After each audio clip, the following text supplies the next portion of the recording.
ইসলামী আন্দোলনের শিকড় অনেক গভীরে। আপনি যদি মনে করেন সিংহের লেজ দিয়ে আপনি কান চুলকাবেন তাহলে বড় ভুল হয়ে যাবে। পরিস্থিতি সামাল দিতে পারবেন না। 3 সন্তানের বাবা সে নাকি ছাত্র দল করে। আরে ছাত্র দলের জনশক্তিরা বাকাল হয়েছে, 3 সন্তানের বাবাও ছাত্র দল করে। কেমন ছাত্র যে শিক্ষা প্রতিষ্ঠানে তোমাকে ঢুকতে দেয় না, কারণ তুমি ঢুকাই, তুমি ছাত্র দল না। এই জুলাই বিপ্লব কেবলমাত্র 36 দিনের নির্যাতন আর নিষ্পেষণের কারণে হয়নি।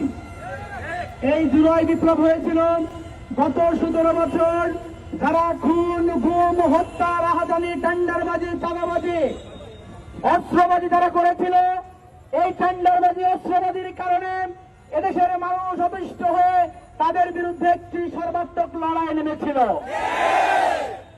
জুলাই অভ্যুত্থান হলো।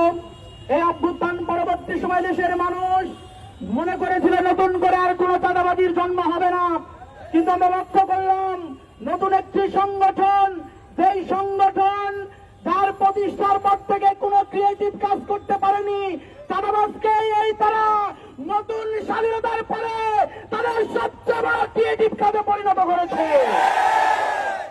আমরা লক্ষ্য করলাম বলা হচ্ছে যে ছাত্রলীগ করার কারণে নাকি সেই দিন যে ভাইটিকে ধরে তারা একের পর এক নির্যাতন করে থানায় দিয়েছে।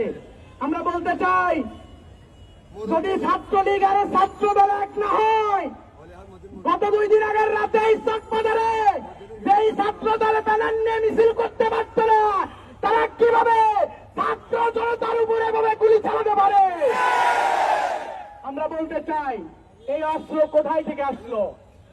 আমরা জানতে চাই, গত রাতে আগের রাতে যেভাবে আমাদের মুহুর্মুহু গুলি চালানো হলো, আমাদের ভাইদেরকে যেভাবে আহত করা হলো, এই অস্ত্রবাজির অস্ত্র কোথায় থেকে আসছে আমরা জানতে চাই। আমরা জানতে চাই যে নতুন করে চাঁদাবাজি যারা শুরু করেছে, এই চাঁদাবাজরা যেভাবে একটার পর একটা দোকানে যাচ্ছে, এখানে বাধা দিলে কি ছাত্র শিবিরকে আবার নির্যাতন করা হবে কিনা আমরা জানতে চাই। আমরা লক্ষ্য করলাম গতকালকে আদু ভাইদের একটা মিছিল হয়েছে, আপনারা দেখেছেন না?